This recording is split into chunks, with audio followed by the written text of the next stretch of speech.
Oncology തിരഞ്ഞെടുക്കുമ്പം എല്ലാ രോഗങ്ങളും വിജയിപ്പിച്ചെടുക്കാം എന്നൊരു പ്രതീക്ഷയൊന്നും എനിക്കുണ്ടായിരുന്നില്ല എന്നുള്ളതാണ് വാസ്തവം. എങ്കിലും തുടക്കകാലം കുറച്ച് ടഫായിരുന്നു. Today our guest is a dedicated oncologist, Dr. Sanju Siriak from Rajagiri Hospital, Cochin.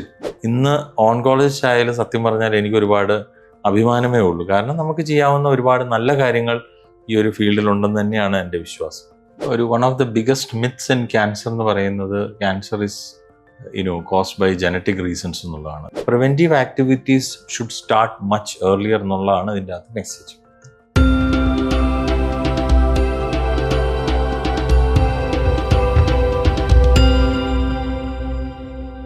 Welcome to MedVentures. Today our guest is a dedicated oncologist, Dr. Sanju Siriak from Rajagiri Hospital, Cochin. Oncologist is someone who deals with cancer patients. Cancer is something we all don't like, but today we are here to understand those small warning signs, latest treatments and advancements in the field of oncology. So I welcome Dr. Sanju Siriak to MedVentures. Good morning, Vivek. Thank you so much for the invite. Sir, ഇപ്പോൾ oncology എന്ന് പറഞ്ഞ branch is A very tough branch. അപ്പോൾ സാറുടെ ഒരു MBBS കരിയറിൽ now you could have chosen cardiology, you could have chosen medicine, surgery. What chose you to oncology? നല്ല ചോദ്യം തുടങ്ങാൻ. എനിക്ക് തോന്നുന്ന മെഡിക്കൽ പ്രൊഫഷനിൽ എപ്പോഴെങ്കിലും ഒരു സ്പെഷ്യാലിറ്റി നമ്മൾ ചൂസ് ചെയ്യേണ്ട ഒരു സിറ്റുവേഷൻ വരും. കോട്ടയം മെഡിക്കൽ കോളേജിൽ MBBS പൂർത്തിയാക്കിയതിനു ശേഷം മാംഗ്ലൂർ KMC ഹോസ്പിറ്റലിലായിരുന്നു ഞാൻ പോസ്റ്റ് ഗ്രാജുവേഷൻ ചെയ്യാൻ പോയത്, MD മെഡിസിനിൽ. ആ അവസരത്തിൽ ഒരു പേഷ്യൻറ്റിനെ ട്രീറ്റ് ചെയ്യാൻ വന്ന ഒരു ഭാഗ്യം എന്ന് വേണേൽ പറയാം. അതിലൂടെയാണ് ഓൺകോളജിയുടെ വാതിൽ തുറന്നു കിട്ടിയതെന്ന് വേണേൽ പറയാം. അവിടെ ഒരു ഡോക്ടർ കൃഷ്ണപ്രസാദ് എന്ന് പറഞ്ഞ് ഒരു ഗുരുതുല്യനായ ഒരു സീനിയർ ഡോക്ടർ ഉണ്ടായിരുന്നു. ആ വ്യക്തിയുടെ സഹായത്തോടെ ഒരു പേഷ്യൻറ്റിനെ ട്രീറ്റ് ചെയ്യാൻ ഫസ്റ്റ് ഇയറിൽ തന്നെ സാധിക്കുകയും അതിലൂടെ ഓൺകോളജിയിലൂടെ ചെറിയൊരു ഇഷ്ടം തോന്നി. പക്ഷെ അതിലുപരി മറ്റ് സ്പെഷ്യാലിറ്റികളൊന്നും അത്ര ഇഷ്ടപ്പെട്ടില്ല എന്ന് വേണം പറയാൻ.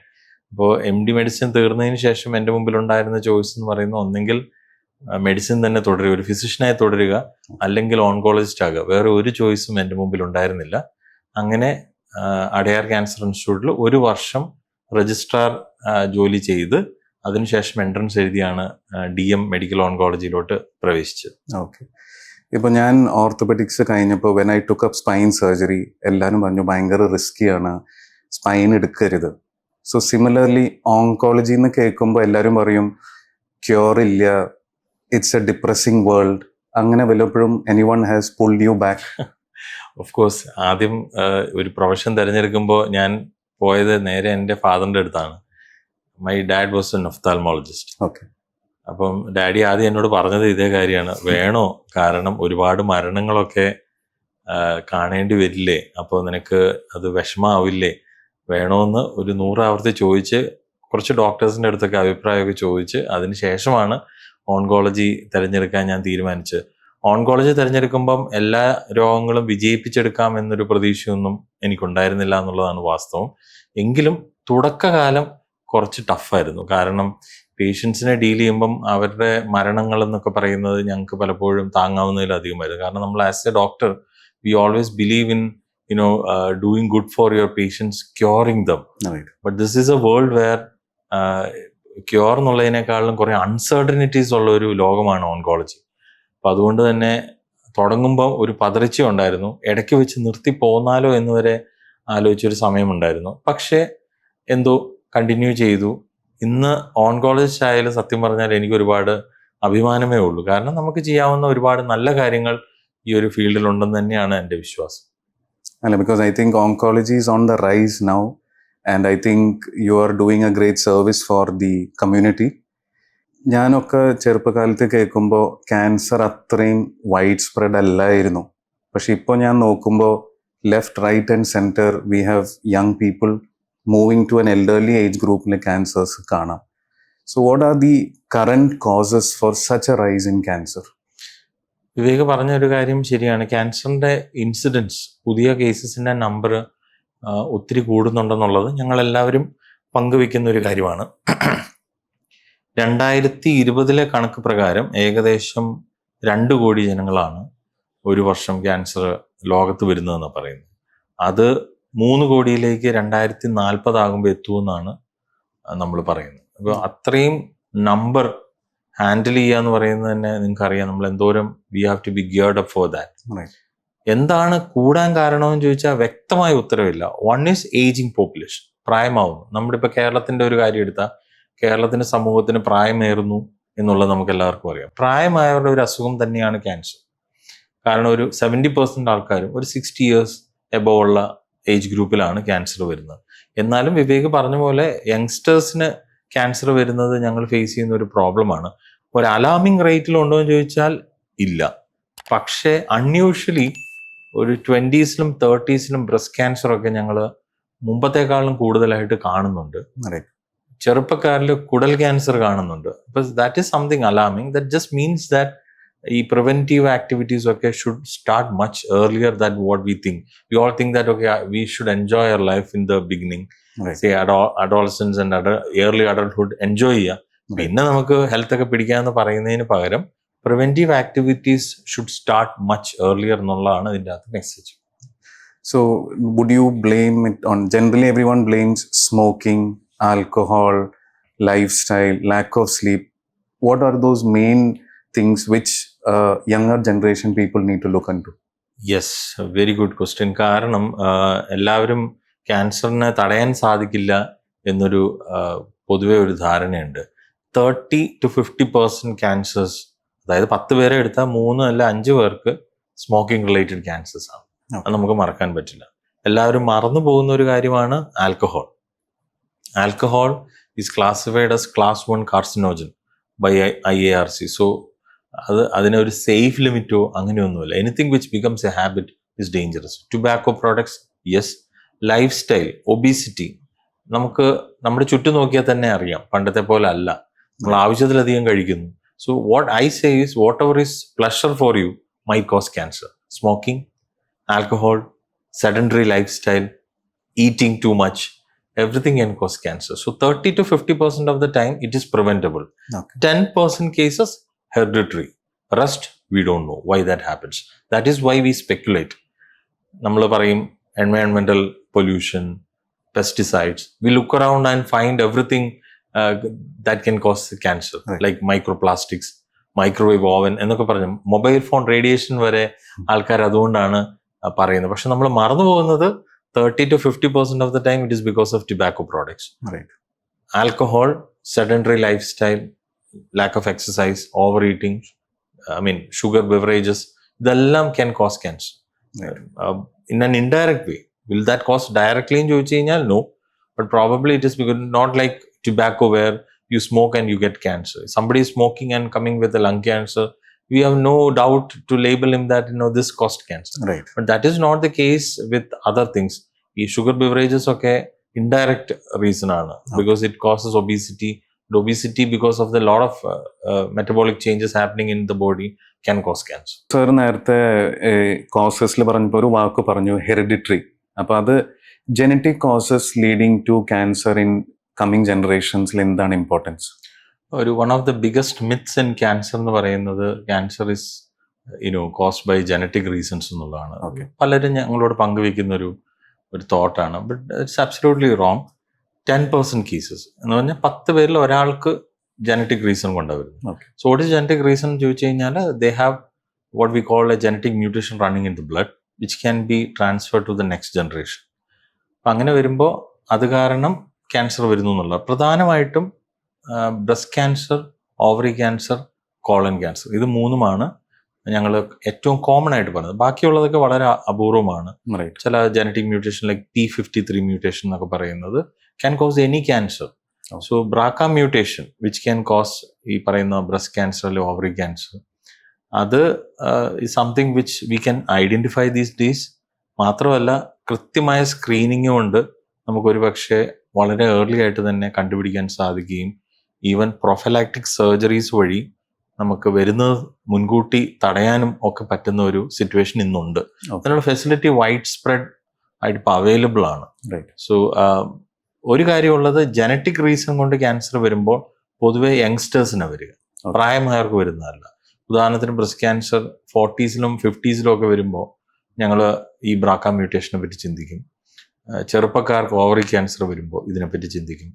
ചെറുപ്പക്കാർക്ക് കുടൽ ക്യാൻസർ വരുമ്പോൾ HNPCC എന്ന് പറയുന്ന ലിഞ്ച് സിൻഡ്രോം എന്നൊക്കെ പറയുന്ന ടൈപ്പ് കോളൻ ക്യാൻസറിനെ പറ്റിയും ചിന്തിക്കും. Right. ഇതൊക്കെ മുമ്പ് ടെക്സ്റ്റ് ബുക്കുകളിൽ വായിച്ചിരുന്ന ഒരു കാര്യമായിരുന്നെങ്കിലും Right. ഇപ്പോൾ നമുക്ക് ടെസ്റ്റുകൾ ചെയ്യാൻ കഴിയുന്നതിലൂടെ ഇത് സ്ഥിരീകരിക്കാനും പ്രിവെന്റീവ് മെഷേഴ്സ് അടുത്ത തലമുറയ്ക്ക് പകർന്നു കൊടുക്കാനും ഒക്കെ സാധിക്കുന്നു. അപ്പോൾ you call the screening test?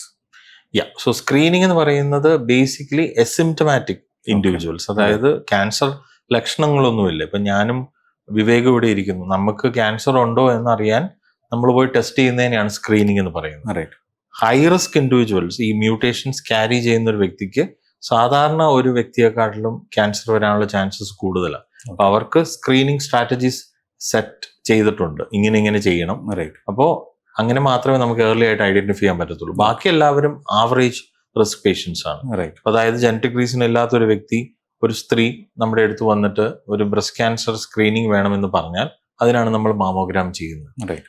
സാധാരണ ഏത് വ്യക്തിയും ഒരു രോഗലക്ഷണങ്ങളൊന്നും ഇല്ലാത്ത ഏതൊരു വ്യക്തിക്കും 45 വയസ്സ് മുതൽ കൊളനോസ്കോപ്പി ചെയ്ത് കോളൻ ക്യാൻസർ സ്ക്രീനിങ്ങും അവൈലബിൾ ആണ്. സോ ഇതൊക്കെ നമുക്ക് ലക്ഷണങ്ങൾ ഉണ്ടാകുന്നതിന് മുമ്പ്. ഇപ്പൊ എനിക്ക് ബ്രസ്റ്റിലൊരു ലേഡിക്ക് ബ്രസ്റ്റിലൊരു ലംബ് കണ്ടു, ആ വ്യക്തി പോയി മാമോഗ്രാം ചെയ്യുന്നതിനെ ഡയഗ്നോസ്റ്റിക് ടെസ്റ്റ് എന്നാണ് പറയുന്നത്. Right. എന്നാൽ ബ്രസ്റ്റിൽ ലംബൊന്നുമില്ല, പക്ഷെ എനിക്ക് ബ്രസ്റ്റ് ക്യാൻസർ ഉണ്ടോ എന്ന് അറിയണം, അതിന് പോയി മാമോഗ്രാം ചെയ്യുന്നതിന് സ്ക്രീനിങ് മാമോഗ്രാം എന്ന് പറയുന്നത്. Okay. ഇത് നമ്മൾ കൃത്യമായിട്ട് ഡിഫൈൻ ചെയ്യേണ്ടതും തിരിച്ചറിയേണ്ടതും ആവശ്യമാണ്.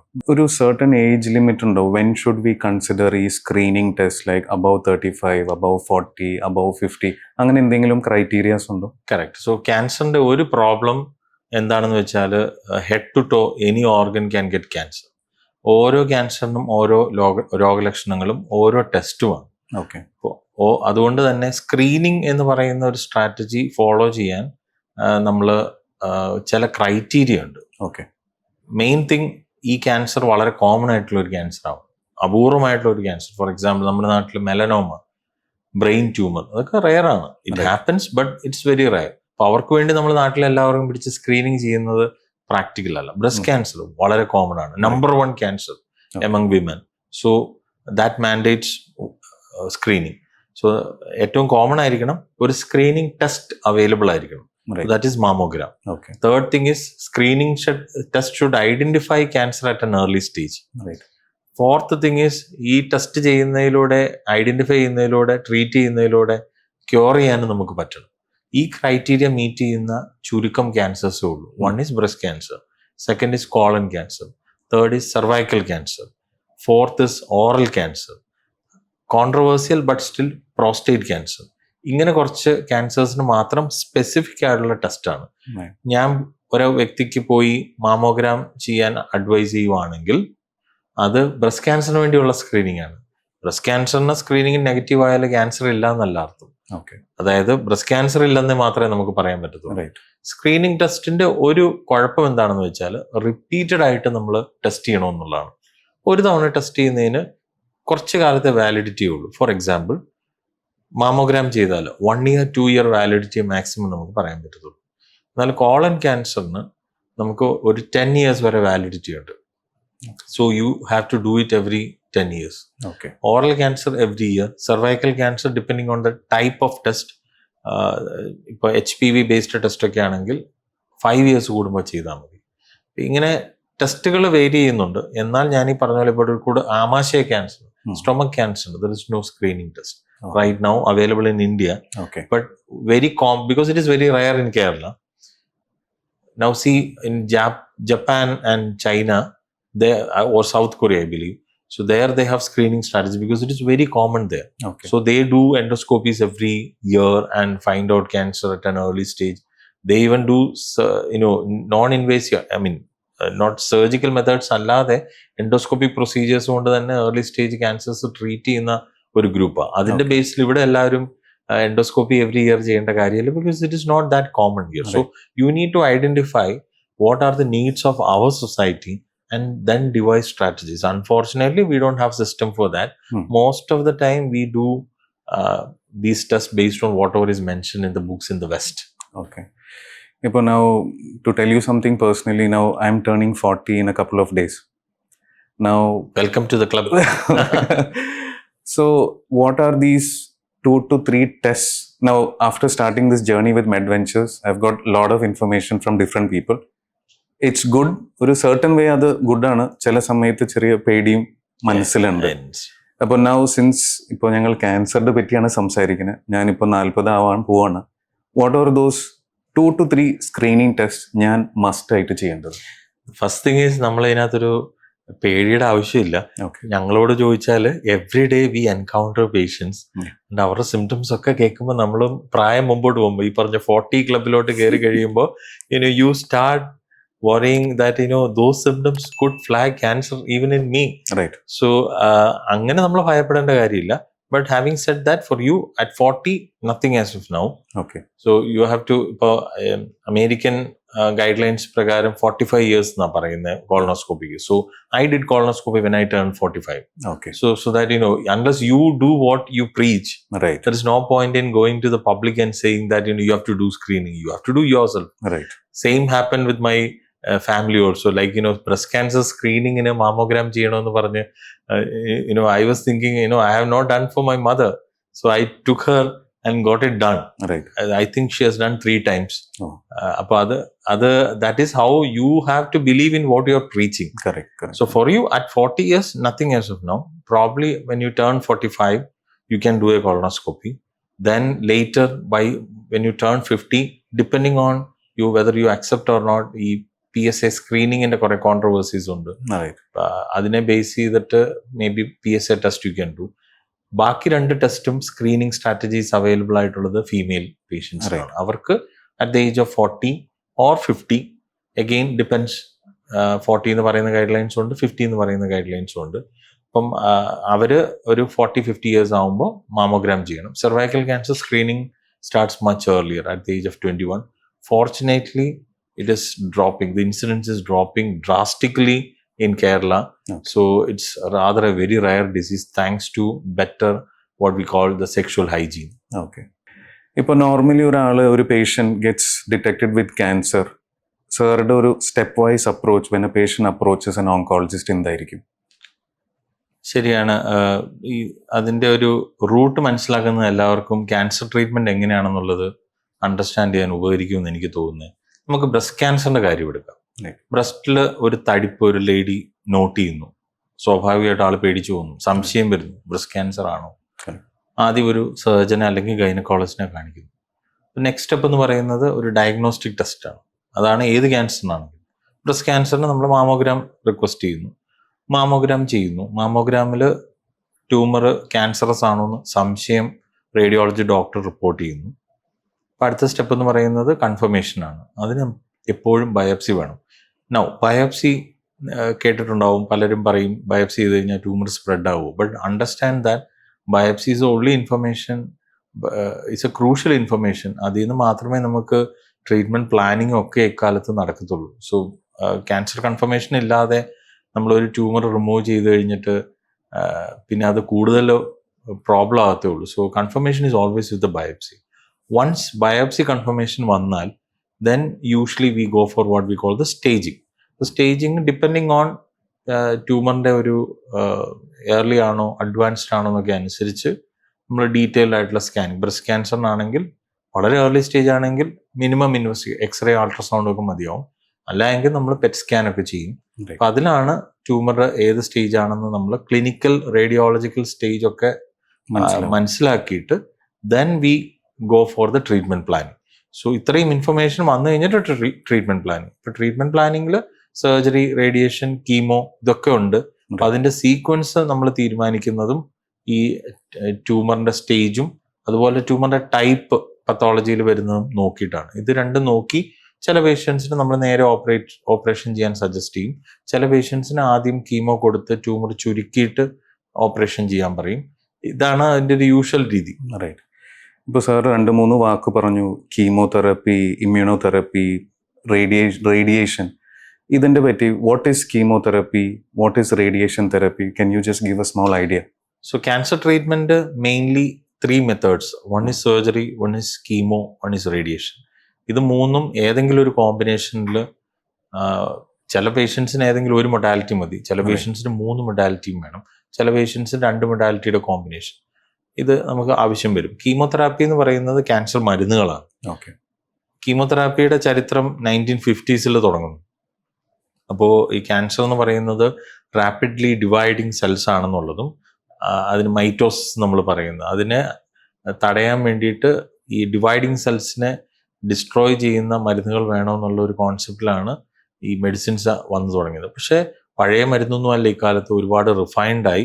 ഓവർ ടൈം കീമോതെറാപ്പി എന്ന് പറയുന്ന വാക്ക് തന്നെ പതുക്കെ ഒബ്സലീറ്റ് ആയി പോകുന്ന ഒരു സിറ്റുവേഷനിലാണ് നമ്മൾ വരുന്നത്. കാരണം പുതിയ ട്രീറ്റ്മെൻറ്റ് മെത്തേഡ്സ് ലൈക്ക് ടാർഗറ്റഡ് ട്രീറ്റ്മെൻറ്റും ഇമ്മ്യൂണോതെറാപ്പിയും ഒക്കെ ഇന്ന് വളരെ വ്യാപകമായിട്ട് നമ്മുടെ ഇടയിലുണ്ട്. റേഡിയേഷൻ എന്ന് പറയുന്നത് ബേസിക്കലി റേഡിയോ ആക്റ്റീവ് മെറ്റീരിയൽ ഉപയോഗിച്ച്, ഗാമ റേസ് ഉപയോഗിച്ച് ട്രീറ്റ് ചെയ്യുന്നതായിരുന്നു പണ്ടത്തേതെങ്കിൽ, ഇക്കാലത്ത് എക്സ്റേ, ഹൈ എനർജി എക്സ്റേസ് ആണ്. അതിനാണ് ലീനിയർ ആക്സിലറേറ്റർ എന്ന് പറയുന്ന മെഷീൻ വഴി ഹൈ എനർജി എക്സ്റേസ് ആണ് ഇക്കാലത്ത് radiation. So naturally painless treatment ആണ്. അതൊരു റൂമിലാണോ? എക്സാക്ട്. കാരണം അത് റേഡിയേഷൻ എമിറ്റിംഗ് ഒരു മെഷീൻ ആയതുകൊണ്ട് പേഷ്യന്റ് അതിൽ കൺഫൈൻഡ് ആയി. റേഡിയേഷൻ ഇക്കാലത്ത് വളരെ പ്രിസൈസായി ട്യൂമറിലേക്ക് മാത്രം വീഴുന്ന രീതിയിലൊക്കെ തന്നെയാണ് പ്ലാൻ ചെയ്യുന്നത്. സർജറിയുടെ കാര്യം പറഞ്ഞാൽ യൂഷ്വലി കുറച്ച് റാഡിക്കൽ സർജറിയാണ്. സിമ്പിൾ സർജറീസ് എന്ന് പറയാൻ കഴിയില്ല. എന്നാലും അതിലും വന്നിരിക്കുന്ന ഒരുപാട് മാറ്റങ്ങൾ കൊണ്ട് എല്ലായിടത്തും അത് റാഡിക്കൽ ആകണമെന്നില്ല. ഫോർ എക്സാമ്പിൾ ബ്രസ്റ്റ് ക്യാൻസറിലൊന്നും റാഡിക്കൽ സർജറി അല്ല. ഇൻഫാക്ട് ബ്രസ്റ്റ് സർജറി കഴിയുന്ന പല പേഷ്യൻസിനെയും അതേ ദിവസം തന്നെ റൂമിലേക്ക് ഷിഫ്റ്റ് ചെയ്യുന്നതാണ് ഞങ്ങൾ കാണുന്നത്. 3rd day ഡിസ്ചാർജ് ചെയ്യുകയും ചെയ്യും. So it is not that difficult. പക്ഷേ ഒരു ഇൻട്രാ അബ്ഡോമിനൽ മെലിഗ്നൻസി ഒക്കെ, വയറിനുള്ളിലെ മെലിഗ്നൻസി ഒക്കെ കുറേ റാഡിക്കൽ ആയിട്ടുള്ള ട്രീറ്റ്മെന്റ് ആണ്. ഇമ്മ്യൂണോതെറാപ്പിയും ടാർഗറ്റഡ് ട്രീറ്റ്മെന്റും ടോട്ടലി ഡിഫറെൻ്റ് ആയിട്ടുള്ള ഒരു ട്രീറ്റ്മെന്റ് മൊഡാലിറ്റിയാണ്. ഇമ്മ്യൂണോതെറാപ്പിയുടെ കോൺസെപ്റ്റ് എന്ന് പറയുന്നത് നമ്മൾ കൊടുക്കുന്ന മരുന്ന് നമ്മുടെ തന്നെ ഇമ്മ്യൂൺ സിസ്റ്റം ആക്ടിവേറ്റഡ് ആക്കി ആ ഇമ്മ്യൂൺ സിസ്റ്റം കൊണ്ട് ക്യാൻസറിനെ ട്രീറ്റ് ചെയ്യുന്ന വളരെ ഒരു പുതിയ ടെക്നോളജിയാണ്. മരുന്ന് തന്നെയാണ്, പക്ഷെ വളരെ എഫക്റ്റീവാണ്. ഇൻഫാക്ട് ഡ്രമാറ്റിക് റെസ്പോൺസസ് നമ്മൾ കാണാറുണ്ട്, പക്ഷേ അഗെയിൻ എല്ലാവർക്കും അല്ല. അതുകൊണ്ട് തന്നെ ഇക്കാലത്ത് ഇതെല്ലാ ട്രീറ്റ്മെന്റ് ഇന്ന് നിലവിലുണ്ട്. Chemotherapy totally ഔട്ടായിട്ടില്ല. ഇമ്മ്യൂണോതെറാപ്പിക്ക് തന്നെ ഇത് കൈകാര്യം ചെയ്യാൻ പറ്റുന്നില്ല. ടാർഗറ്റഡ് ട്രീറ്റ്മെന്റ് എന്ന് പറയുന്നത് ട്യൂമറിൽ നമ്മൾ കാണുന്ന ടാർഗറ്റിനെതിരെ വർക്ക് ചെയ്യുന്ന മെഡിസിൻസിനെയാണ് ടാർഗറ്റഡ് ട്രീറ്റ്മെന്റ് എന്ന് പറയുന്നത്. അതിൻ്റെയും ആവശ്യം ഇവിടെയുണ്ട്. ഇപ്പം ഇതെല്ലാം കൂടെ വേണ്ട ഒരു സിറ്റുവേഷനാണ് ഇപ്പോൾ നിലവിലുള്ളത്. 100% sure things will change. Another 1 decade I don't think most of this treatment will stand to that extent. Probably ഇതെല്ലാം മാറി വേറൊരു ന്യൂവർ ട്രീറ്റ്മെന്റ് മൊഡാലിറ്റി ഒക്കെ വരാനുള്ള സാധ്യതകളാണ് ഞങ്ങൾ എല്ലാവരും ചർച്ച ചെയ്യുന്നത്. ഇപ്പോൾ കീമോതെറാപ്പി സാർ പറഞ്ഞു മെഡിസിൻസ് ആണ്. Is it more of oral ആണോ, ഇൻട്രാവീനസ് ആണോ majority of the medicines? Chemotherapy medicines mostly intravenous ആണ്. ഓക്കെ. വളരെ റെയർലി മാത്രമേ ടാബ്ലറ്റ് നമ്മൾ കൊടുക്കാറുണ്ട്. ടാർഗറ്റഡ് ട്രീറ്റ്മെന്റ് മോസ്റ്റ്ലി ടാബ്ലറ്റ് ആണ്. എന്നാൽ അതും IV ആയിട്ടുണ്ട്. Immunotherapy drugs as of now എല്ലാം IV ആണ്. Okay. Is there A time duration normally? ഇപ്പോൾ ഫോർ എക്സാമ്പിൾ ബ്രസ്റ്റ് ക്യാൻസർ ആണ്, ഈ കീമോ ആണ്, എത്ര ഡ്യൂറേഷൻ ഈ ഒരു IV മെഡിക്കേഷൻസ് എടുക്കേണ്ടി വരും? ഈ ഓരോ സെഷനും പ്രോബബ്ലി 1.5-2 മണിക്കൂറൊക്കെ എടുക്കുന്നുള്ളൂ. പക്ഷെ റിപ്പീറ്റഡ് ആയിട്ട് കീമോതെറാപ്പി മെഡിസിൻ കൊടുക്കണം. ചില പേഷ്യൻസിന് once in 3 weeks ആയിരിക്കും, ചില പേഷ്യൻസിന് once in 2 weeks ആയിരിക്കും, ചിലർക്ക് വീക്ക്ലി ബേസിസ് ആയിരിക്കും. സോ ദാറ്റ് ഡിപ്പെൻഡ്സ് ഓൺ ട്യൂമറിന്റെ ടൈപ്പും ട്യൂമറിന്റെ സ്റ്റേജും ഒക്കെ അനുസരിച്ചിട്ട് പല പ്രോട്ടോകോൾസ് നിലവിലുണ്ട്. ഒരു കാര്യമുണ്ട്, ഇക്കാലത്ത് ഇത് വളരെ റിഫൈൻഡ് ആണ്, ഡിഫൈൻഡ് ആണ്.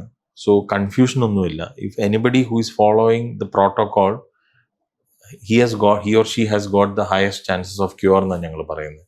ഫോർ എക്സാമ്പിൾ ഒരു ബ്രസ്റ്റ് ക്യാൻസർ പേഷ്യന്റ് ഇക്കാലത്ത് കൃത്യമായ ട്രീറ്റ്മെന്റ് എടുത്താൽ 90% ക്യൂർ ആവും. എന്ന് പറഞ്ഞാൽ 10 9 പേർക്കും ക്യൂർ ആവുകയാണ്. Practically 9 out of 10 means 100%. So it's a rare chance of somebody getting back the disease. But for that you have to follow strictly whatever is the protocol. Right. ഇപ്പോൾ generally പബ്ലിക്കിൻ്റെ fear chemotherapy കേൾക്കുമ്പോൾ ഭയങ്കര painful ആണ്, കണ്ടുമാനം complications ഉണ്ട്. As an oncologist, what are the main complications a patient can go through? Vivek പറഞ്ഞത് absolutely correct ആണ്. Probably പ്രത്യേകിച്ച് സ്ത്രീകൾക്ക് ഭയങ്കര പേടിയാണ്. ഏറ്റവും കോമണസ്റ്റ് ക്യാൻസർ ഞാൻ പറഞ്ഞു ബ്രസ്റ്റ് ക്യാൻസർ ആണ്. അപ്പോൾ അവർക്ക് നാച്ചുറലി ഉണ്ടാകുന്ന ആദ്യത്തെ ഒരു വറി എന്ന് പറയുന്നത് മുടി പോകും എന്നുള്ളതാണ്. Right. കീമോതെറാപ്പി അത്രയും ഭയമാണ്. ചിലർക്ക് അഡ്വാൻസ് ക്യാൻസർ പേഷ്യൻസ് അവർ വന്ന് തിരിച്ച് നമ്മളോടൊന്ന് പറയുന്ന കാര്യം, കീമോ എടുക്കുന്നവരെ അച്ഛനൊരു കുഴപ്പമില്ലായിരുന്നു, കീമോ എടുത്തോടെ ഡൗൺ ആയി. ഇതൊക്കെ കുറച്ചൊക്കെ മിസ്കോൺസെപ്ഷൻസ് ആണ്. കാരണം നമ്മൾ പേഷ്യൻസിന് കീമോ കൊടുക്കുമ്പോൾ അവർക്ക് ടോളറേറ്റ് ചെയ്യാൻ പറ്റുമെന്ന് ഉറപ്പുണ്ടെങ്കിൽ മാത്രമേ പൊതുവേ കൊടുക്കത്തുള്ളൂ. ബ്രസ്റ്റ് ക്യാൻസറിന്റെ കാര്യം പറഞ്ഞാൽ ട്രീറ്റ്മെന്റ്, കീമോതെറാപ്പി മരുന്നെന്ന് പറയുന്നത് വളരെ ഒരു ടോക്സിക് ട്രീറ്റ്മെന്റ് ഇക്കാലത്ത് പറയാൻ കഴിയില്ല. അതിനൊരു റീസൺ സപ്പോർട്ടീവ് മെഡിക്കേഷൻസ് ഒരുപാട് ബെറ്ററായി. ഇപ്പം ഞാൻ 20 വർഷം മുമ്പ് ബ്രസ്റ്റ് ക്യാൻസർ പേഷ്യൻസ് കീമോ എടുക്കുന്ന കണ്ടിട്ടുള്ള വ്യക്തിയാണ്. അതായത് മെഡിക്കൽ കോളേജ് പഠിക്കുന്ന കാലത്ത് കണ്ടിട്ടുണ്ട്. എങ്കിലും എൻ്റെ പോസ്റ്റ് ഗ്രാജുവേഷൻ സമയത്ത് കണ്ട സമയത്ത് പേഷ്യൻസ് സ്ഥിരം ഒരു സീനായിരുന്നു ഛർദ്ദിക്കുന്നത്. ഇക്കാലത്ത് ഞങ്ങളുടെ തന്നെ ഒരു കീ പെർഫോമൻസ് ഇൻഡെക്സ് എന്ന് പറയുന്നത് വോമിറ്റിംഗ് കാരണം റീഅഡ്മിറ്റ് ആകുന്ന പേഷ്യൻസിന്റെ പെർസെൻറ്റേജാണ്. That is hardly 1%. So that means the drugs are doing the work. So അതുകൊണ്ട് അങ്ങനെ ഭയപ്പെടേണ്ട കാര്യമില്ല. But of course it's actually a tough treatment. അതിന് നമ്മൾ മെന്റലിയും ഫിസിക്കലിയും പ്രിപ്പയർഡ് ആവേണ്ട ആവശ്യമുണ്ട്. സിമ്പിൾ ഒരു പാരസെറ്റമോൾ കഴിച്ച് കൂളായിട്ടിരിക്കുന്ന പോലെ പറ്റുമെന്ന് എനിക്ക് തോന്നുന്നില്ല. അങ്ങനെ ഞാൻ പറഞ്ഞ തെറ്റാണ്. പക്ഷെ we can handle much better than what we were handling it before. Right. Now when a patient comes to you and they have come to you for the first time, you utter the word cancer to them. എന്താണ് normally ഒരു patient? Definitely they'll be shocked, but what is the general approach? Are they scared? Are they worried? Or what do they expect from you? So I haven't seen, hardly I've seen anyone accepting the word just like that. All right. Most of them, as you rightly mentioned, will be in a shock. Pettannu pediyavum. They all see cancer as a death sentence. So they feel their life is going to be only for a limited time. അതാണ് ഒരു common ഒരു thought. അത് break ചെയ്യുക എന്നുള്ളതാണ് ഞങ്ങളുടെ ആദ്യത്തെ challenge. അതായത് ഈ ക്യാൻസറിന്റെ ഒരു problem, one is the uncertainty. Because you don't know the outcome, you cannot really say that this will happen. Right. You can only say about the probabilities and percentages, which actually, for a patient, he or she needs a definite answer. That is where, ഞങ്ങൾ ഒന്ന് പതറിപ്പോകുന്നു. Right. But, what I told before, 90% എന്ന് പറയുന്നത്, that's, something like huge number. It's just like, the chance of you getting back home after driving എന്ന് പറയുന്നതാണ്. Anything can happen. Correct. അപ്പൊ ആ ഒരു അതുകൊണ്ട് തന്നെയാണ് ഏർലി സ്റ്റേജിൽ ഐഡന്റിഫൈ ചെയ്യണമെന്ന് പറയുന്ന ഒരു മെസ്സേജ് ഞങ്ങൾ പിന്നെയും ആവർത്തിച്ച് ഇങ്ങനെ പറയുന്നു. ഇതോടൊപ്പം വേറൊരു പ്രോബ്ലം, ക്യാൻസർ ഒരു പേഷ്യന്റിനെ ഐഡന്റിഫൈ ചെയ്ത് മുമ്പിൽ ഇരിക്കുമ്പോൾ ബ്രോഡ്ലി 2 അല്ലെങ്കിൽ 3 ടൈപ്പായിട്ട് തിരിക്കാമെന്ന് ഞാൻ പറയും. ഒന്ന്, definitely curable, don't worry, anyway 90% chance ഉണ്ട്, you will get cure. Other thing is probably you will get cure. So that means a percentage will drop. Say 60%, 50%. So you don't know. It is 50-50 sort of thing. Then third thing is, it's like, it is incurable. Whatever we do, we are not going to cure. Probably കുറച്ച് വർഷങ്ങൾ നമുക്ക് manage ചെയ്ത് പോകാനായിരിക്കും നമ്മൾ plan ചെയ്യുക. ഇത് 3 പേരെയും ഒരുപോലെ നമുക്ക് കാണാൻ പറ്റില്ല. ഈ 3 പേരുടെ അടുത്തും ഈ ന്യൂസ് പറയുമ്പോൾ, അതായത് ഹൈ ചാൻസ് ഓഫ് ക്യൂർ ഉള്ള ഒരു പേഷ്യന്റ് മുമ്പ് ഇരുന്ന് പൊട്ടിക്കരയുന്ന കാണുമ്പോൾ ഞങ്ങൾ പറയും, ഹേ പേടിക്കണ്ട, you will get cured, don't worry, whatever we do, whatever way of treating, you will get cured, don't worry about that. പക്ഷെ അവർക്ക് ധൈര്യം വരുന്നില്ല. എന്നാൽ വളരെ അഡ്വാൻസ്ഡ് ക്യാൻസർ ആയിട്ടിരിക്കുന്ന ഒരു പേഷ്യന്റ് ക്യൂർ ആകണമെന്നാണ് വാശി പിടിക്കുന്നത്. വേറെ we won't be able to help because we identified cancer at a later stage where we can hardly do anything. So this is one problem. So this is the first starting point. അതാണ് അവിടെ അവരോട് നേരെ ഇത് എങ്ങനെ പറയാൻ പറ്റില്ല. Because it's actually a play of emotions. Whatever said and done, അത് handle ചെയ്യാൻ നമ്മളും അതുപോലെ തന്നെ മെന്റലി പ്രിപ്പയർഡ് ആയില്ലെങ്കിൽ, you just tell that you have got cancer, you have this chance of getting cured. That is not the way to tell a patient. So that is why there is something called breaking bad news.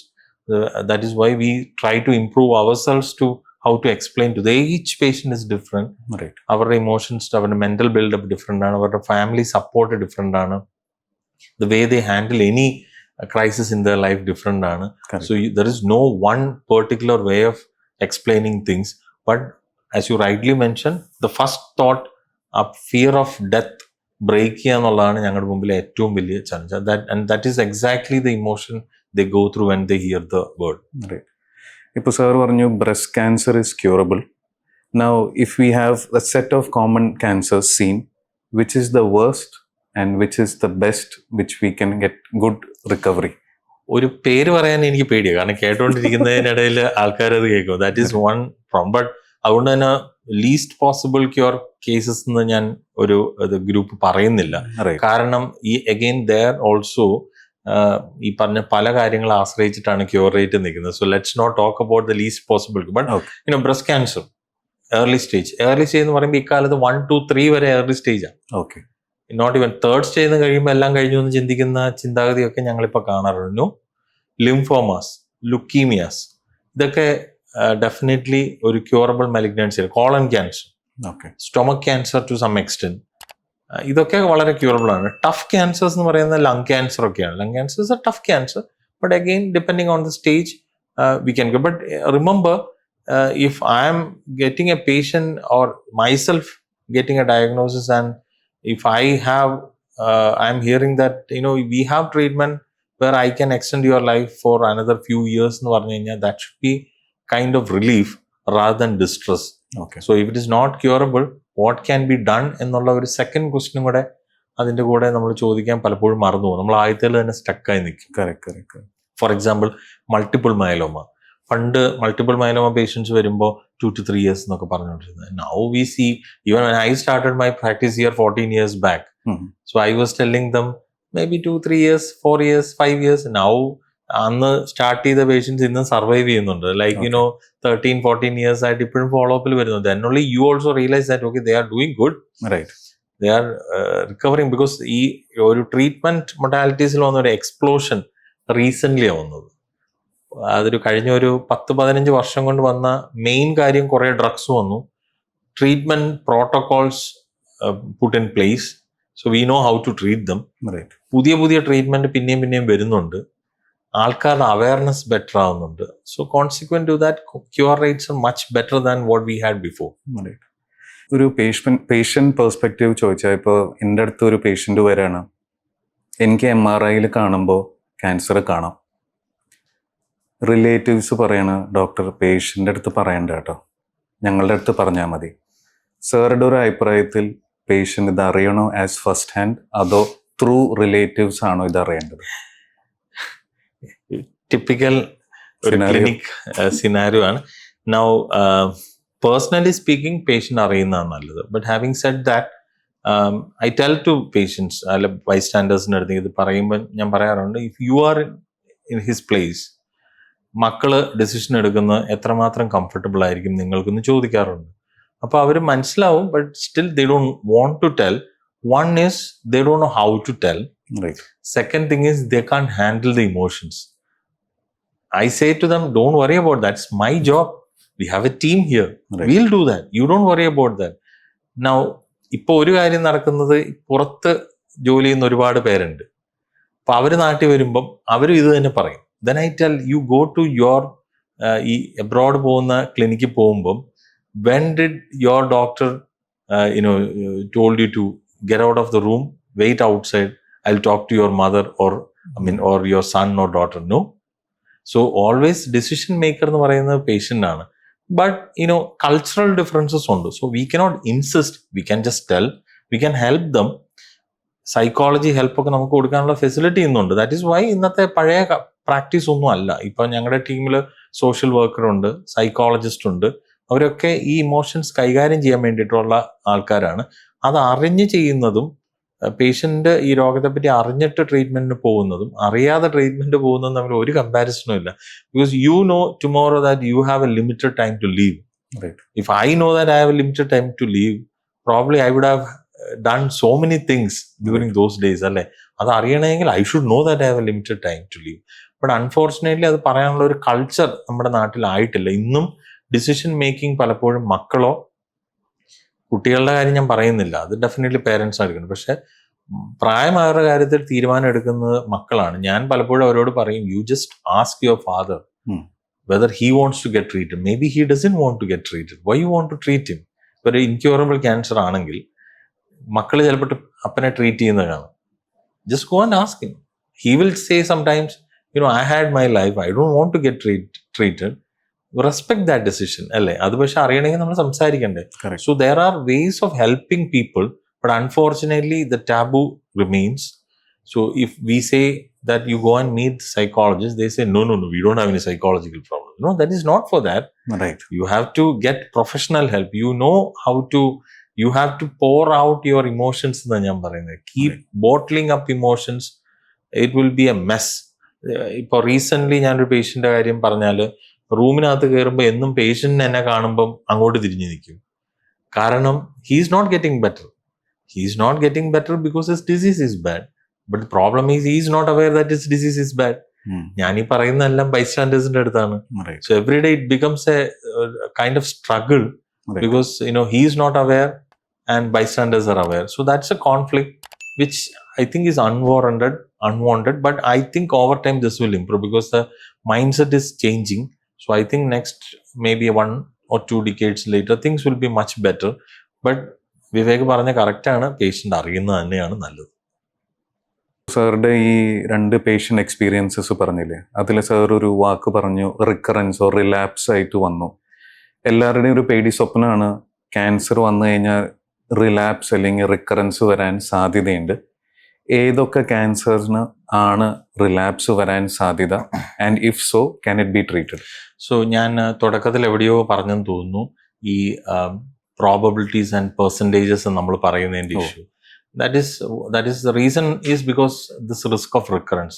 Your treatment may not completely cure a patient എന്നൊരു possibility നിൽക്കുന്നതുകൊണ്ടാണ് recurrence എന്ന് പറയുന്ന ഒരു കാര്യം follow up നമ്മൾ ചെയ്യുന്നത്. ഞാൻ പറയും, ഒരു ഡെങ്കി ഫീവർ വന്നൊരു പേഷ്യന്റിനെ നമ്മൾ പിന്നെ ഒരിക്കലും കാണുന്നില്ല. You do spine surgery, you do visit dum, say 4 or 5 times. After that you tell if anything else is there, you come. So that is not the thing for cancer patients. They are asked to follow up for a lifetime. So of course in the beginning phase നമ്മൾ കുറച്ച് frequent ആയിട്ട് കാണും, പിന്നെ അത് പതുക്കെ 6 monthlyയും yearly follow up ഒക്കെ ആവും. This risk depends on many factors. നമ്മൾ ബ്രസ്റ്റ് ക്യാൻസറിന്റെ കാര്യം എടുത്താൽ, ഞാൻ അന്ന് പറഞ്ഞ പോലെ ഈ സ്റ്റേജ് 1 ഒരു പേഷ്യന്റ് 90% ചാൻസ് ഓഫ് ക്യൂർ എന്ന് പറഞ്ഞാൽ 9 out of 10 the disease will not come back. 1% it will come back. Why it is coming back is because probably the treatment was not sufficient to take care of the last cell in the body. അതാണ് അതിന്റെ main thing. So but the recurrence risk ഓരോരുത്തർക്കും ഓരോ രീതിയിലിരിക്കും. അത് എങ്ങനെയാണെന്നുള്ളത് ഒരുപാട് ഇങ്ങനെ പേഷ്യന്റിനോട് പറഞ്ഞു കഴിഞ്ഞാൽ they won't be hopeful. So if what I do in my clinic is tell them that you have say 70% chance of cure. So 7 out of 10 time this will not come back. 3 out of 10 may come back. You have to do follow up. Are you in 7 or 3 എന്ന് ചോദിക്കും. അപ്പോൾ കുറച്ച് പേര് പറയും ഞാൻ 3 doctor എന്ന്. ഞാൻ പറയും no, you have to tell 7. Right. So you have to be hopeful. Hope is what is keeping us moving. അല്ലെങ്കിൽ നമുക്ക് നാളെ പറ്റി പ്രതീക്ഷയില്ലെങ്കിൽ you cannot live. Correct. So whatever happened right now, the treatment is over. You have to keep your hopes alive and then do the regular checkup. Regular checkup is not to prevent disease. Regular checkup is to see whether the cancer is coming back. Right. ഇപ്പോൾ now we are in this age of ഇപ്പോൾ എല്ലാവർക്കും കുറേ insurances ഉണ്ട്. അപ്പോൾ ഒരു average ഒരാൾക്ക് ഇപ്പോൾ ഒരു പ്ലാനിങ്ങിന് വേണ്ടി എത്ര ഒരു ഇൻഷുറൻസ് കവർ വേണം in case if they are suspecting A cancer? Across എല്ലാ ക്യാൻസറിനുമായിട്ട് ഒറ്റ തുകയായിട്ട് പറയാൻ പറ്റില്ലല്ലോ, കാരണം ഓരോന്നിനും ഓരോന്നല്ലേ. ഫോർ എക്സാമ്പിൾ ഒരു ബ്രസ്റ്റ് ക്യാൻസർ, ഒരു ഏർലി ബ്രസ്റ്റ് ക്യാൻസർ പേഷ്യന്റിന് യൂഷ്വലി ഒരു 3-4 lakhs ട്രീറ്റ്മെന്റ് നിൽക്കും. എന്നൊരു സ്റ്റേജ് 4 ക്യാൻസർ പേഷ്യന്റിന്റെ പ്രോബ്ലം ഇൻക്യൂറബിൾ ആണെങ്കിലും ഒരുപാട് പൈസ സ്പെൻഡ് ചെയ്യുന്ന ഒരു സിറ്റുവേഷൻ അവിടെ കാണാറുണ്ട്. There are treatments which may cost you even 1 crore. So I don't think that is viable. So probably എനിക്ക് തോന്നുന്ന ഒരു റീസണബിൾ ഒരു ട്രീറ്റ്മെന്റ്, എല്ലാ ബെസ്റ്റ് ട്രീറ്റ്മെന്റ് ഒക്കെ കിട്ടണമെങ്കിൽ ഒരു 10 lakhs as of now is okay. But things are changing. പുതിയ treatment എല്ലാം ഹെഡ്ലൈൻസ് പിടിക്കുന്നുണ്ടെങ്കിലും അതൊക്കെ 50-60 lakhs ട്രീറ്റ്മെന്റ് ഒക്കെയാണ്. അതൊക്കെ എത്ര പേർക്ക് നമ്മുടെ നാട്ടിൽ അഫോർഡബിൾ ആവും? Is it worthwhile? That is a debate which is going on even in our circles. We don't have any answer. We have to put across to the patient. But rightly you mentioned, you need to have an insurance. There is no way that you can think that I will not get this disease and when it happens, let me see. I'll sell some land and then see എന്ന് പറയാൻ നമുക്ക് പറ്റില്ല. കാരണം you won't get a time. Right. Better be prepared because we live in a society where this is an inevitable thing എന്നാണ് എനിക്ക് തോന്നുന്നത്. Chemotherapy ആണ് treatment four cancer, എല്ലാവർക്കും അറിയാം. But there is definitely a group of people who believe in Ayurveda, homeopathy, naturopathy in treating cancer. സാറുടെ അഭിപ്രായം എന്താണ്? ഒരു ക്യൂറബിൾ ക്യാൻസർ വരുമ്പോൾ ഇത് ഒരിക്കലും നമുക്ക് അംഗീകരിക്കാൻ പറ്റുന്നൊരു കാര്യമല്ല. ഫോർ എക്സാമ്പിൾ ഒരു ഇടയ്ക്കിടയ്ക്ക് ഞങ്ങൾക്ക് വരും, ഇപ്പോഴും വരാറുണ്ട്, റീസെൻ്റ്ലിയും വന്നിരുന്നു. ബ്രസ്റ്റ് ക്യാൻസർ ഒരു ചെറിയ ലംബായിരുന്നു, അത് പോയി ആയുർവേദത്തിൽ കാണിച്ച് വളർന്ന് പൊട്ടി എന്നിട്ട് ഞങ്ങളുടെ അടുത്ത് വരിക. അത് നമുക്ക് അക്സെപ്റ്റബിൾ അല്ല. When it is an incurable cancer, it is up to the patient to chase on because we are not guaranteeing cure. They can always go. But curable cancers, there are protocols in place. We can tell about chances of getting cured 90% എന്നോ 80% എന്നൊക്കെ ഞങ്ങൾക്ക് കൃത്യമായിട്ട് define ചെയ്ത് പറയാൻ പറ്റുന്ന, പ്രത്യേകിച്ച് breast cancer patients ഒക്കെ പോകുന്നത് ഈ മുടി പോകുന്ന പേടിയൊക്കെ ഓർത്തിട്ടാ, കീമോതെറാപ്പിയൊക്കെ പേടിച്ചിട്ടാണ് പോവുക. അത് പക്ഷേ സൂചി കൊണ്ടെടുക്കുന്നത് തൂമ്പ കൊണ്ടെടുത്താലും കിട്ടാത്ത ഒരു അവസ്ഥയിലെത്തുകയും ഒക്കെ ഉണ്ട്. പക്ഷേ അഡ്വാൻസ് ക്യാൻസർ പേഷ്യൻസിന് ഞാൻ പറയുന്നത് ഒരു എതിരുമില്ല. It is up to them. I am not someone who should support other branches എന്ന് എനിക്ക് ഒരു ക്രൗഡിന് മുമ്പിൽ ഇരുന്ന് പറയാൻ പറ്റുന്ന ഒരു കാര്യം അല്ലെങ്കിലും it's patient's choice. Where I don't oppose them too much, but curable cancers, no. ഇപ്പോൾ റീസെൻ്റ്ലി എൻ്റെ father in law he had a major heart attack. He was treated at Rajagiri. He's successful. He's doing well. പക്ഷേ ഇപ്പോൾ ആ ഒരു incident കഴിഞ്ഞപ്പോൾ ആൾക്ക് സൊസൈറ്റിയിൽ നടക്കാൻ, ഇറങ്ങി സംസാരിക്കാൻ ഒരു മടി. അവരെന്ത് പറയും, സൊസൈറ്റി എന്ത് ചോദിക്കും. സോ ഐ എം ഷുവർ ഇതേ കൺസേൺ ഒരു ക്യാൻസർ പേഷ്യൻ്റ് ഉണ്ടാവും, like once they are diagnosed. ഇപ്പോൾ from a society point of view എങ്ങനെയാണ്, how should we approach a cancer patient? For the society ഒരു മെസ്സേജ് എന്ന് പറയുന്നത്, never keep them away, be with them. It's not easy because society ഒക്കെ ഒരുപാട് change ആയിപ്പോയി. നമുക്ക് ഒരു there are good people, equal number of bad people also who think that this will not happen to me, or even they won't learn even if something happens to them. See, the basic issue is empathy എന്ന് പറയുന്ന ഒരു കാര്യം അത്ര easily നമുക്ക് ചെയ്യാൻ പറ്റുന്ന ഒരു കാര്യമല്ല. ഞാൻ വിവേകിനോടൊരു എക്സാമ്പിൾ പറയാം. If suppose your friend is diagnosed with cancer, are you comfortable visiting him? You are not comfortable. The reason why you are not comfortable is you don't know what to talk to him. Correct. So you can go and tell that, oh, this is so sad. That is sympathy. You don't know how to empathize. You don't know what to tell him because, invariably, ഞാൻ ഒരു cancer ഡോക്ടറായി ഞാൻ പറയുകയാണ്, എനിക്ക് തെറ്റുപറ്റിയിട്ടുണ്ട്. പോയി സംസാരിക്കുമ്പോൾ പറഞ്ഞു വരുമ്പോൾ പലപ്പോഴും മണ്ടത്തരായിരിക്കും പറഞ്ഞു വരുന്നത്.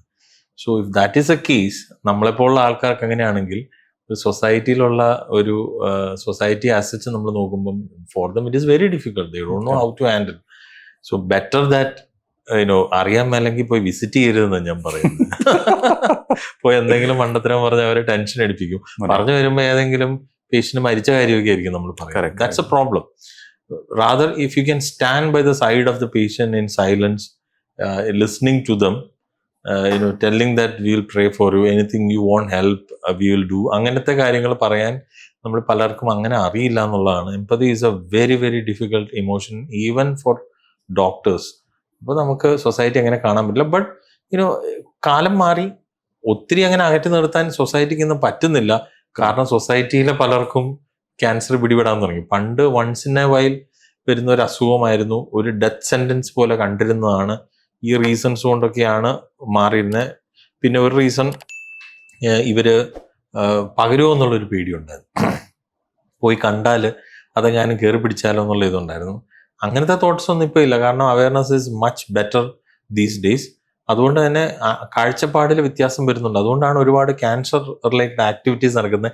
സത്യം പറഞ്ഞാൽ കൂടെയുള്ള ഡോക്ടേഴ്സ് നിങ്ങൾക്ക് മാത്രം എന്താ ഇത്രയും കൊമ്പും പാലും എന്ന് പലരും ചോദിക്കാറുണ്ട്. നിങ്ങൾക്ക് മാത്രം ഇത്രയും ലൈം ലൈറ്റ് വരാനുള്ള കാരണം that is basically because I don't think there is any disease in the world wear your uncertain ഒരു Correct. ഔട്ട്കം പറയുന്ന ഒന്നുമില്ല. ഒരു കാർഡിയോളജി പ്രോബ്ലോ അല്ലെ യുവർ സ്പൈൻ പ്രോബ്ലോ ഒരു ഇൻഫെക്ഷനോ it's a do or die situation. Correct. ക്യാൻസറിൽ ചിലപ്പോൾ നമുക്ക് you have certain months to live എന്ന് പറയുന്നത് ഡെത്ത് സെന്റൻസ് പോലെ ചില സിറ്റുവേഷൻസിൽ വരുമ്പം അവർക്കുണ്ടാകുന്ന ബുദ്ധിമുട്ടും ഒക്കെ കൊണ്ട് ഇറ്റ്സ് എ കോംപ്ലിക്കേറ്റഡ് വേൾഡ്.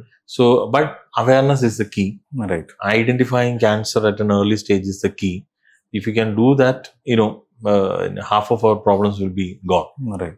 അപ്പൊ മെയിൻലി നെഗറ്റീവ് പറയാതെ ഇരിക്കുക. എക്സാക്ട്ലി. ബട്ട് പറഞ്ഞു വരുമ്പോൾ നെഗറ്റീവ് സംസാരിക്കുമ്പോൾ നെഗറ്റീവായി പോകുന്നുള്ളതാണ് നമ്മുടെ പ്രശ്നം. സത്യമായിട്ട് ഞാൻ പറയാണ്, ആർക്കും അറിയില്ല. സർ, ഇപ്പോൾ റീസെന്റ് ഞങ്ങളുടെ വ്യൂവേഴ്സിന് കുറച്ച് ക്വസ്റ്റ്യൻസ് ഉണ്ട് about cancer, since cancer is so important. So ഇത് എൻ്റെ മോളുടെ ടീച്ചറാണ്. Her name is Mrs Bindu. So I'll just ask few questions which are written by her. Is there any way or test to identify if you stand a chance of getting cancer? Yes, very good question. നമ്മൾ നേരത്തെ സംസാരിച്ചിരുന്നു ഈ cancer ഓരോന്നും ഓരോ ടൈപ്പാണ്, അതിന് ഓരോ അവയവത്തിനും ഓരോ ടെസ്റ്റാണ്. നമ്മൾ ഏതെങ്കിലും ഒരു ബ്ലഡ് ടെസ്റ്റ് ചെയ്ത് ക്യാൻസറിന്റെ പ്രസൻസ് ഓർ ആബ്സെൻസ് ഐഡന്റിഫൈ ചെയ്യുന്ന ഒരു സിസ്റ്റം നിലവിലില്ല. But things are changing. We have what is called ഒരു ലിക്വിഡ് ബയോപ്സി എന്ന് പറയുന്ന ഒരു കോൺസെപ്റ്റ് പൊങ്ങി വരുന്നുണ്ട്. ഇറ്റ്സ് സ്റ്റിൽ ഇൻ ദ ഒരു ഇനീഷ്യൽ സ്റ്റേജസ് ആണ്. But I think next 5 or 10 years this will be in place. Okay. So here what they are going to do is circulating tumor fractions അവർക്ക് കിട്ടുക, DNA fractions കിട്ടും. നമ്മുടെ എല്ലാവരുടെയും ശരീരത്തിൽ cancer ഉണ്ടെങ്കിൽ അതിൽ നിന്ന് ഷെഡ് ചെയ്യുന്ന DNA നമ്മുടെ ബ്ലഡ് സ്ട്രീമിൽ കൂടെ പോകുന്നുണ്ടെന്നാണ് അതിന്റെ concept. Nice. So if you can identify those fragments, presence or absence, then you can identify what is the cancer, where is it, and you can identify. അങ്ങനെ ഒരു കോൺസെപ്റ്റിലോട്ട് പതുക്കെ ലോകം മൂവ് ചെയ്യുന്നുണ്ട്. Still in very very early stage. We are using it for treatment part. Okay. For lung cancer patientsനും breast cancer പേഷ്യൻസിനും. അല്ലാതെ any ക്യാൻസറിനൊക്കെ നമ്മൾ ഈ ട്യൂമർ DNA എടുത്ത് ചെക്ക് ചെയ്യുന്ന ഒരു സ്ട്രാറ്റജി ഇപ്പം നിലവിലുണ്ട്. Same thing they are going to do that in early stage also. Okay. അത് വരും. പക്ഷെ till then as of now nothing. Right. ഇപ്പോ second question, to prevent cervical cancer there is a vaccine. Is there any vaccine that has been developed to prevent cancer cells from multiplying? So cancer vaccine ഒരു again something which is getting developed in the western world. അത് എനിക്ക് തോന്നുന്നത് pancreatic ക്യാൻസറിലും ഒക്കെ use വരുന്നുണ്ട്. Cervical cancer same like it's kind of immunotherapy, stimulating our immune system to tackle cancer. So but as of now again nothing approved. Prostate ക്യാൻസറിൽ ഒരിക്കൽ അതിൻ്റെ ഒരു one type of vaccine was used, but again now it's not at all used. But I think these are things which is getting developed in the West. As of now, nothing of is approved for clinical use. They say that unhealthy eating habits, tobacco, etc. causes cancer. But some people eat healthy, have a proper diet, do exercise. But why do they get cancer? കറക്റ്റായ ഡൗട്ടാണ്. ഞങ്ങൾക്കൊക്കെ തോന്നാറുള്ള കാര്യമാണ്. മുമ്പിലിരിക്കുന്ന വ്യക്തി വളരെ സാത്വികനായ മനുഷ്യനായിരിക്കും, ഒന്നും ചെയ്തിട്ടുണ്ടാവില്ല. അവർക്ക് എന്നിട്ട് ഈ പുകവലിക്കാർക്ക് വരുന്ന ക്യാൻസറൊക്കെ വരുമ്പോൾ അതെന്താണ് ഇവർക്ക് വരുന്നത്. പക്ഷെ അവിടെ നമ്മൾ മനസ്സിലാക്കേണ്ട കാര്യം, നമ്മളൊരു എക്സാമ്പിൾ പറഞ്ഞാൽ, നമ്മൾ ഡ്രൈവ് ചെയ്യുന്ന ആൾക്കാർ, നമ്മൾ 10 പേര് ഡ്രൈവ് ചെയ്യുന്നു, 5 പേര് വളരെ അലക്ഷ്യമായിട്ട് ഡ്രൈവ് ചെയ്യുന്നു, 5 പേര് വളരെ നന്നായിട്ട് ഡ്രൈവ് ചെയ്യുന്നു. ഈ അലക്ഷ്യമായിട്ട് ഡ്രൈവ് ചെയ്യുന്ന ആളാണോ നന്നായിട്ട് ഡ്രൈവ് ചെയ്യുന്ന ആളാണോ ആക്സിഡന്റ് ഒന്നും ഇല്ലാതെ ലക്ഷ്യസ്ഥാനത്ത് എത്താൻ കൂടുതൽ ചാൻസ് ഉള്ളതെന്ന് മാത്രം നമ്മൾ ചിന്തിച്ചാൽ മതി. അലക്ഷ്യമായി ഓടിക്കുന്ന ആൾക്ക് എവിടെയെങ്കിലും അപകടമൊക്കെ പറ്റാനുള്ള ചാൻസ് കൂടുതലാണ്. മര്യാദയ്ക്ക് ഓടിക്കുന്ന ഒരാൾക്കാണെങ്കിലും അലക്ഷ്യമായിട്ട് ഓടിക്കുന്ന ഒരാൾ വന്ന് ഇടിച്ചാലും അപകടം ഉണ്ടാവും. So certain things are not in our hands.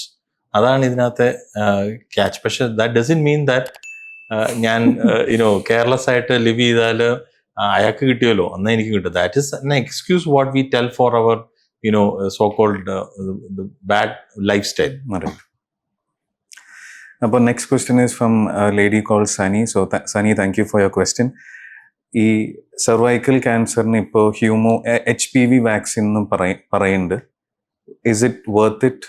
And if it is to be taken, when can it be given? So it should be taken at the age of between 9 to 14. Okay.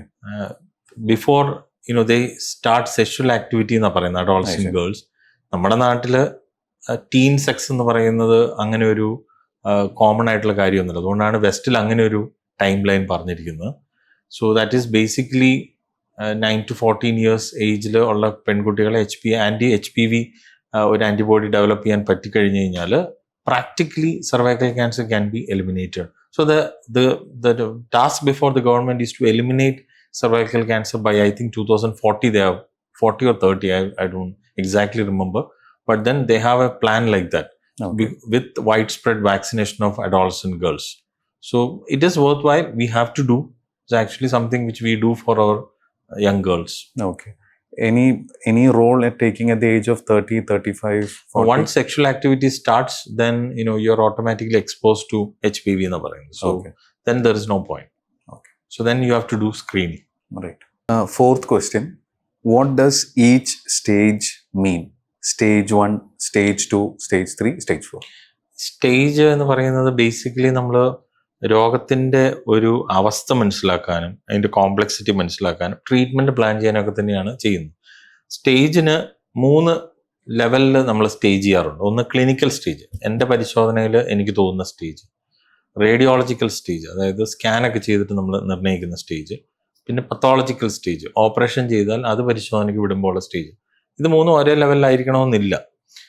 Stage usually 1, 2, 3, 4 4 സ്റ്റേജാണ് പറയുക. ചില ക്യാൻസേഴ്സിന് 1, 2, 3 ഉള്ളൂ. ഉദാഹരണത്തിന് multiple മൈലോമയ്ക്കൊക്കെ. So ചില ക്യാൻസറിന് stage ഇല്ല. For example ലുക്കീമിയയ്ക്ക് stage ഒന്നുമില്ല. Okay. Stage 1, 2, 3, 4 എന്ന് സ്റ്റേജ് കൂടുന്നതനുസരിച്ച് അസുഖം കുറച്ചും കൂടെ കോംപ്ലക്സ് ആവുന്നു എന്നാണ് നമ്മൾ മനസ്സിലാക്കേണ്ടത്. നമുക്ക് ബ്രസ്റ്റ് ക്യാൻസറിന്റെ കാര്യം എടുക്കാം. സ്റ്റേജ് 1 എന്ന് പറയുന്നത് 2 സെന്റിമീറ്റർ താഴെയുള്ള ഒരു മുഴ ബ്രസ്റ്റ് കാണുന്നു, വേറെ ഒന്നും ട്യൂമർ ഇല്ല. This is stage 1. Stage 2 to 5 centimetre size, കക്ഷത്തിലെ നോഡിൽ ചെറുതായിട്ട് തുടങ്ങിയിട്ടുണ്ടാവാം, Okay. ചിലപ്പോൾ ഇല്ലാതെ ഇരിക്കാം. സ്റ്റേജ് 3 എന്ന് പറയുന്നത് 5 സെന്റിമീറ്റർ അബവ്, അല്ലെങ്കിൽ സ്കിന്നിൽ ചേഞ്ച്, ഓറഞ്ചിന്റെ തൊലി പോലെ ചുക്കിച്ചുളിയുക, റെഡ്നെസ് വരിക, സ്കിന്നിൽ നൊഡ്യൂൾസ്, ചെറിയ ചെറിയ തടിപ്പുകൾ വരിക, കക്ഷത്തിൽ നോഡ് ഒരുപാട് വരിക, കഴുത്തിൽ നോഡ് വരിക, പക്ഷെ വേറെ ഒന്നുമില്ല. അത് സ്റ്റേജ് 3. Right. സ്റ്റേജ് 4 എന്ന് പറയുന്നത് മറ്റു ഓർഗൻസിൽ സ്പ്രെഡ് ചെയ്യുമ്പോൾ. ഇതിൽ നിന്ന് നമുക്ക് മനസ്സിലാക്കാം സ്റ്റേജ് 1 എന്ന് പറഞ്ഞാൽ വളരെ ചെറുതാണ്. Right. ഇത്രയും ചെറിയൊരു ട്യൂമർ ട്രീറ്റ് ചെയ്ത് കഴിഞ്ഞാൽ നാച്ചുറലി തിരികെ വരില്ല. സ്റ്റേജ് 2 എന്ന് പറയുമ്പോൾ സ്റ്റിൽ കുഴപ്പമില്ല, വലിയ ഗൗരവമില്ല, അതും തിരികെ വരാനുള്ള ചാൻസ് കുറവാണ്. സ്റ്റേജ് 3 എത്തുമ്പോൾ കുറച്ചും കൂടെ ഗൗരവമായി സ്പ്രെഡ് ചെയ്യാനൊക്കെ തുടങ്ങുന്ന ഒരു ടെൻഡൻസി കാണിച്ചു. ദോസ് പേഷ്യൻസ് ക്യാൻസർ തിരികെ വരാൻ അവിടെയാണ് ഞാൻ പറയുന്നത് 50, 60 എന്നൊക്കെ പറയുന്ന നമ്പറിലോട്ട് ഡ്രോപ്പ് ചെയ്യും. Okay. സ്റ്റേജ് 4 ബേസിക്കലി ഇൻക്യൂറബിൾ ആണ് ഇൻ ബ്രസ്റ്റ് ക്യാൻസർ. പക്ഷേ even there limited site of lesions ഉള്ള പേഷ്യൻസിനെ ഇക്കാലത്ത് നമ്മൾ ട്രീറ്റ്മെന്റ് വഴി ക്യൂർ ചെയ്യാനൊക്കെ പറ്റും. So that is another myth we have to understand that it's totally wrong. Okay. Stage 4 doesn't mean it is incurable. Okay. Stage 4 എന്ന് പറയുന്നതിൽ limited site of stage 4 definitely breast cancer, colon cancer ഒക്കെ ഞങ്ങൾ cure ചെയ്ത്, lung cancer ഒക്കെ cure ചെയ്ത് കൊടുത്തിട്ടുണ്ട്. Limited site of മെറ്റാസ്റ്റേസിസിൽ, അതായത് basically ഇപ്പം ലങ്ങിൽ ട്യൂമർ വന്നു, ലിവറിൽ ഒരു ട്യൂമർ വന്നു, ദാറ്റ് ഈസ് സ്റ്റേജ് 4. ലങ്സിൽ ഒരു ട്യൂമർ ഉണ്ട്, ലിവറിൽ 4 ട്യൂമർ ഉണ്ട്, അതും സ്റ്റേജ് 4. ലങ്സിൽ ഒരു ട്യൂമർ ഉണ്ട്, ലിവറിൽ 4 എണ്ണം ഉണ്ട്, ബ്രെയിനിലുണ്ട്, ബോണിലുണ്ട്, അതും സ്റ്റേജ് 4. ഇതെല്ലാം ഒരുപോലെ അല്ല.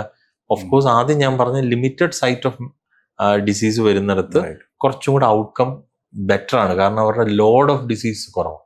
Okay. അപ്പൊ അതും നമ്മൾ മനസ്സിലാക്കണം. So basically staging is done to plan the treatment and understand the gravity of the disease. ഇപ്പോൾ സാർ ഒരു ബേസിക് ഐഡിയ ഇതുവരെ ക്യാൻസറിനെ പറ്റി പറഞ്ഞു. നൗ ഫ്യൂ പോയിന്റേഴ്സ്, ഇപ്പോൾ ക്യാൻസർ പ്രിവെന്റ് ചെയ്യാൻ അല്ലെങ്കിൽ വരാതിരിക്കാൻ മാക്സിമം ട്രൈ ചെയ്യാൻ എന്തൊക്കെയാണ് ഫ്യൂ പോയിന്റേഴ്സ്? ക്യാൻസർ പ്രിവെന്റ് ചെയ്യാൻ ചിന്തിക്കുമ്പോൾ ക്യാൻസറിനുള്ള കാരണങ്ങളെ പറ്റി ചിന്തിക്കണം. അത് നമ്മൾ ഓൾറെഡി ഡിസ്കസ് ചെയ്തു. Right. സോ അതിനെ ബേസ് ചെയ്ത് നമ്മൾ ഡെവലപ്പ് ചെയ്യുമ്പോൾ what we have to understand is probably 50% of the cancers are preventable. Okay. Mainly by avoiding the carcinogens, exposure to carcinogen. So no tobacco, no cigarette, alcohol. ഞാനെന്ന് പറഞ്ഞു, alcohol എന്ന് പറയുന്നത് when it becomes a habit, it is definitely a class 1 carcinogen. There is no safe limit for cancer prevention. അങ്ങനെ ഒരു ഇതില്ല. You would have heard about safe limits of alcohol എന്നൊക്കെ നമ്മൾ ഒരുപാട് വായിച്ചിട്ടുണ്ടാവും. Right. But for cancer prevention we cannot say that it is there is a safe limit for not developing cancer. No. Alcohol plus cigarette, the risk Deadly. is deadly combo. Mm. So these tobacco, smoking, alcohol, this if you you don't have a habit, then it becomes 50% of the cancers can be prevented. The rest is the sedentary lifestyle and exercise, obesity. So basic thing is you have to look into yourself whether you have a risk factor for that. You are a smoker, stop it. You are daily taking alcohol, stop it, because you know that you are going to get cancer. You are obese, then you start moving. You have to bring it down. Right. So you have to exercise. Think about your diet. What is the diet what you are taking? There are a lot of people now, because we are in a fast moving world. For convenience sake, we take a lot of bacons and processed meats. It's actually not good. Once in a while, okay. But if it becomes too frequent, you are exposing your gut to lot of toxins. So it's important that you look into yourself, find out what habits can I stop for me to prevent cancer. The problem is most of these things, as I told, will give you pleasure. You don't want to stop. Correct. So that is where health is becoming a choice. You have a choice to prevent cancer. It's up to you whether you take up that choice or not. So this is something we should do to prevent cancer as of now. But of course, there are other things like infection ഉണ്ട്, like hepatitis, vaccinations ഒക്കെ നമ്മൾ ഒരു പരിധി വരെ liver ക്യാൻസറിന്റെ prevention ഒക്കെ അത് helpful ആണ്. But nowadays we are in an epidemic of fatty liver. We know that 90% of our people ultrasound scan കഴിഞ്ഞ് വരുമ്പോൾ എല്ലാവർക്കും fatty liver ആണ്. അതെ. So you have to be aware that that is also a silent killer. It can slowly progress and cause cirrhosis and liver cancer. Liver cancer rises exponential in Kerala, to be frank. The top second cancer in males in our institute is liver cancer, which we never thought will happen in our life. So because wherever we all studied, it was not the scene 10 years back, but now things are changing very fast. It's important that we rise to the occasion and change ourselves to prevent cancer. അത് നമ്മുടെ choice ആണ്, നമ്മൾ ചെയ്യേണ്ട ഒരു കാര്യമാണ്. Right. So we have finally come to our last segment. ഇപ്പോൾ lot of MBBS students are coming up. അപ്പോൾ അവർക്ക് ഒരു മെഡിക്കൽ ഓങ്കോളജിസ്റ്റ് ആവാൻ സാറുടെ വക few tips. Why should they become an oncologist? Oncology ആഗ്രഹിക്കുന്ന മെഡിക്കൽ സ്റ്റുഡൻസിന് ഒരു മെസ്സേജ് കൊടുക്കാൻ മാത്രം അങ്ങനെ എനിക്ക് അറിയില്ല.